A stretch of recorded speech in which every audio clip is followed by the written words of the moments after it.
नमस्कार फ्रेंड्स। यदि आपके मन में संकीर्णता है तो आपके विचार भी संकीर्ण होंगे। संकीर्णता के कारण ही मानसिक रूढ़िवादिता को प्रोत्साहन मिलता है। संकीर्ण विचारों वाला व्यक्ति अपने आप को इस संसार से निकालकर अंधेरे कुएं में कैद हो जाता है। उसका जीवन, उसके जीवन का ध्येय तथा अन्य गतिविधियां संकीर्ण घेरों में बंद कर रह जाती है। कोल्हू के बैल की तरह आंखों पर पट्टी बांधकर निरंतर चलते रहने पर भी वह वैसे के वैसा ही रहता है। उन्नत विचारों से उसका नाता टूट जाता है और एक दिन आता है जब समय उसके आगे निकल जाता है और वह केवल पोंगा पंथी के रूप में खड़ा रह जाता है। इसलिए हम विचारों की समृद्धि पर जोर देते हैं, भीतरी शक्तियों की जागृति पर जोर देते हैं। दुनिया में सब कुछ है, वह सब आपके लिए है, किंतु आप उठे तो सही, उसे प्राप्त करने का प्रयास तो करें। कोई ऐसा कार्य करे जो रचनात्मक और सृजनात्मक हो। सृजनशील व्यक्ति को ही समृद्धि प्राप्त होती है, रूढ़ियावादी को नहीं। सृजनशील व्यक्ति के मन में ही सृजनशील विचार आते हैं, यही विचार उसे समृद्धि की ओर ले जाते हैं। नई कल्पना के अभाव में वह कभी सफल नहीं हो पाता। सृजनशीलता ही सफलता की पहली सीढ़ी है। सृजन का उद्गम उसी व्यक्ति के मन में होता है जिसका हृदय मुक्त, स्वच्छंद और निर्मल। निर्धनता और असफलता का सबसे बड़ा कारण मन की संकीर्णता है। संकीर्ण मस्तिष्क में नए विचार नहीं पनप सकते और नवीन विचारों से रहित व्यक्ति सफलता की सीढ़ियों तक नहीं पहुंच सकता। मलिनता की समाप्ति और सृजनात्मक प्रतिभा को बढ़ावा देने से ही सफलता और सुख का जन्म होता है। बंदरिया की भांति मरे हुए बच्चे को छाती से चिपटाए रहने से कुछ नहीं होता। इसलिए विचारों में नवीनता लाने का प्रयास कीजिए। जब विचारों में नवीनता आएगी तो कार्यों में सृजनात्मक बदलाव आएगा, जीवन शैली बदलेगी, तब भाग्य स्वयं बदल जाएगा। जो व्यक्ति ये समझते कि वे परिस्थितियों तथा सामाजिक असमानताओं के कारण निर्धन है, वे गलत समझते हैं। ऐसे लोग अपने भीतर झांक कर नहीं देखते कि हम में क्या कमी है।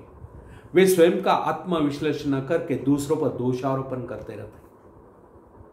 सच्चा और वास्तविकता तो यह है कि समृद्धि गुणों का वर्ण करती है, हेरा फेरी से वह कभी प्राप्त नहीं होती। जिन लोगों के मन में यह विचार घर कर गए कि सौभाग्यवान व्यक्ति धनी बन सकते हैं, वे कभी उन्नति नहीं कर सकते। ऐसा सोचना कदापि उचित नहीं। सौभाग्यशाली आप भी हैं और आप भी सब कुछ प्राप्त कर सकते हैं, किंतु वैसा प्रयास तो करें।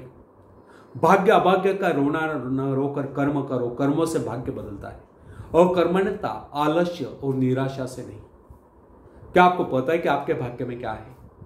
जो व्यक्ति प्रकृति के आंगन और स्रोतों की प्रचुरता को समझते हुए धन उत्पादन के लिए प्रयत्नशील है और जो यह समझते कि इस संसार में किसी चीज की कोई कमी नहीं, वे एक न एक दिन अवश्य ही धनी हो जाते हैं। जबकि उन्हीं के अनेक भाग्यवादी साथियों को पूरी तरह से दो समय का भोजन भी नसीब नहीं होता है। समृद्ध होने का मूल मंत्र है कि व्यक्ति मानसिक दिवालेपन से बचे, हताश होना छोड़ दे और अपने आप को समृद्ध अनुभव करे। फ्रेंड्स, प्रेरणा स्रोत बने।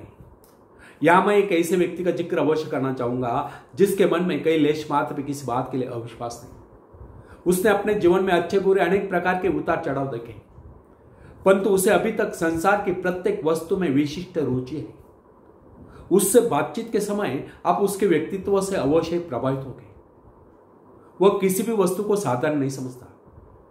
जीवन की छोटी सी छोटी बातें तथा इर्द गिर्द बिखरी हुई सामान्य और नगण्य सी वस्तुएं भी उसके लिए कुछ न कुछ महत्व रखती है। वह अपना छोटे से छोटा काम भी बड़े मनोयोग से करता है। ऐसा प्रतीत होता है कि उसके सभी कार्य कर्तव्यशीलता की उदाहरण है। किसी भी काम को करने के लिए वह अनावश्यक उधेड़ बुन में नहीं फंसता।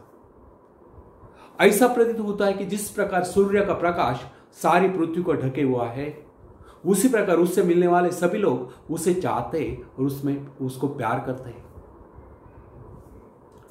उसके मन में कई लेश मात्र किसी प्रकार के अविश्वास की भावना नहीं चलती।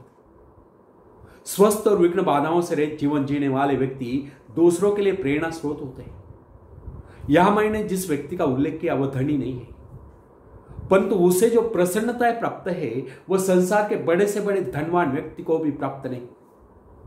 दूसरों के जीवन को समृद्ध बनाने के लिए उनकी सहायता करने वाले व्यक्ति ही समृद्ध जीवन बीता सकते हैं। फ्रेंड्स, मृग तृष्णा छोड़ें, आपके संपर्क अनेक ऐसे व्यक्तियों से आए होंगे जो बहुत ही धनी है, परंतु निहायत बेकार और निकट्टू है। ना वे खुद खाते हैं, ना दूसरों को खाने देते हैं। अपनी हड्डियां गला गला कर धन जोड़कर चले जाते हैं, खुद भूखे मरते हैं, अपनी इच्छाओं को मारकर पैसा एकत्रित करते हैं। आखिर ऐसी अमीरी किस काम की? कंजूसी और लालच के हाथ ऐसे कंजूसी और लालच खात बिके ऐसे लोग बिल्कुल उन्हीं फलों के समान होते हैं जो किसी भूखे व्यक्ति का पेट भरने के बजाय पेड़ की डाल पर ही सड़कर नष्ट हो जाते हैं। इस प्रकार की समृद्धि से तो गरीबी लाख गुना अच्छे है। यदि हमें एक बार भी ज्ञात हो जाए कि शक्ति का स्रोत हमारे भीतर है, तो हमें इधर उधर भटकने की आवश्यकता नहीं रहेगी। अंतर्मुखी प्रेरणा स्रोत इतना समृद्ध है, जो उसे एक बार प्राप्त कर लेता है वह संसार की समस्त समृद्धियों का स्वामी हो जाता है। प्रेरणा रूपी अमृत पात्र के एक बूंद उसके जीवन की सारी शुष्कता को समाप्त करके उसे हरियाली में बदल देती है। प्राय लोगों के साथ कठिनाई यह है कि वे कस्तूरी मृग के समान अपने ही नाभि में स्थित सुगंध के स्रोत को ढूंढने के लिए जीवन भर इधर उधर भटकते रहते हैं और अपने ही नाभि में स्थित कस्तूरी को ढूंढ नहीं पाते। वस्तुतः समृद्धि का मूल स्रोत हमारे भीतर ही विद्यमान है। आवश्यकता केवल इस बात की है कि हम उसे खोज लें। यही कारण है कि हमें अपने जीवन से वही कुछ मिलता है जो हम उससे मांगते हैं। हमारा वातावरण, हमारी परिस्थितियां, हमारा व्यक्तित्व आदि सभी कुछ हमारे विचारों के अनुरूप ही स्वरूप धारण करता चला जाता है। जो व्यक्ति लगातार गरीबी के डर से आक्रांत रहता है, वह स्वयं ही निकम्मा हो जाता है। वह सदैव यही सोचता रहता है कि वह अभागा है और दुनिया की सुख समृद्धि उसके लिए नहीं बनी, तो उसको समृद्धि किस प्रकार प्राप्त होगी? स्वास्थ्य, ईश्वर विश्वास, आस्था और उद्यम में कमी के कारण ही व्यक्ति सदैव पददलित बना रहता है। जो व्यक्ति ये समझते कि समृद्धि हमारा जन्म सिद्ध अधिकार है और इसे प्राप्त करने के लिए किया गया कोई भी प्रयास कभी निष्फल नहीं होता, समृद्धि एक न एक दिन अवश्य उनके कदम चूमती है। फ्रेंड्स, आवश्यकता केवल इस बात की एक हम सही ढंग से सोचें। मैं अनेक ऐसे व्यक्ति को जानता हूं जो आयु भर प्रसन्नता प्राप्त करने के लिए तरसते रहे, परंतु प्रसन्न न हो सके। उन्होंने कभी सही ढंग से अपने विषय में मैं ऐसे अनेक व्यक्तियों को जानता हूं जो आयु भर प्रसन्नता प्राप्त करने के लिए तरसते रहे, परंतु प्रसन्न न हो सके।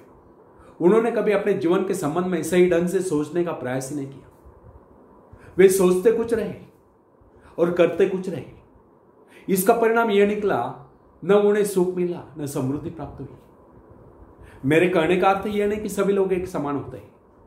निश्चय कुछ लोग जन्म से ही हंसमुख और उदार होते हैं, जबकि अन्य लोग जन्म से ही चिड़चिड़े, कायर, क्रोधी, लोभी और कमजोर होते हैं। इतने पर भी अपने व्यक्तित्व का निर्माण व्यक्ति स्वयं कर सकता है। सहृदयता एक ऐसा सद्गुण है जो व्यक्तित्व के छोटे मोटे अवगुणों को ढांप लेता है। उठो, कर्म करो और पाओ। स्वयं को हीन भावना से मुक्त कीजिए और इस रहस्य को भली भांति जान लीजिए कि प्रकृति के भंडार अनंत है। ईश्वर हम सब की देखभाल करता है। उस सृष्टि के बनाने वाले के पास किसी चीज की कोई कमी नहीं। हम उसकी संतान है और उसकी सारी संपत्ति हमारी है। हमारा जन्म इसलिए हुआ है कि हम अपने जीवन को गौरवशाली बनाएं। मनुष्य इस सृष्टि का श्रेष्ठतम प्राणी है। उसका कर्तव्य है कि वह अपनी पाश्विक शक्तियों पर विजय प्राप्त करके उनका प्रयोग मानव जीवन के विकास के लिए करे। इन विनाशकारी तत्वों का सही ढंग से नियंत्रण होने पर ही संसार से गरीबी और भूखमरी समाप्त हो सकती है। सृष्टि निरंतर विकास की ओर अग्रसर है। वह विकास की योजनाओं पर चल रही है। काम करने वाला या कभी भूखा नहीं मरता। फिर सुकर्म करने वाले व्यक्ति को कमी किस बात की? समृद्धि आपके व्यक्तित्व की देन है। भाग्य अभाग्य से उसका कोई लेन देन नहीं। अपने व्यक्तित्व को सुधारिए। सफलता है, सुख समृद्धि, खुशियां, स्वयं चलकर आपके पास आएगी और आप कामयाबी के शिखर पर होंगे। आप सबका बहुत मंगल हो, शुभ हो। इसी शुभकामना के साथ बहुत आशीष और जय हिंद।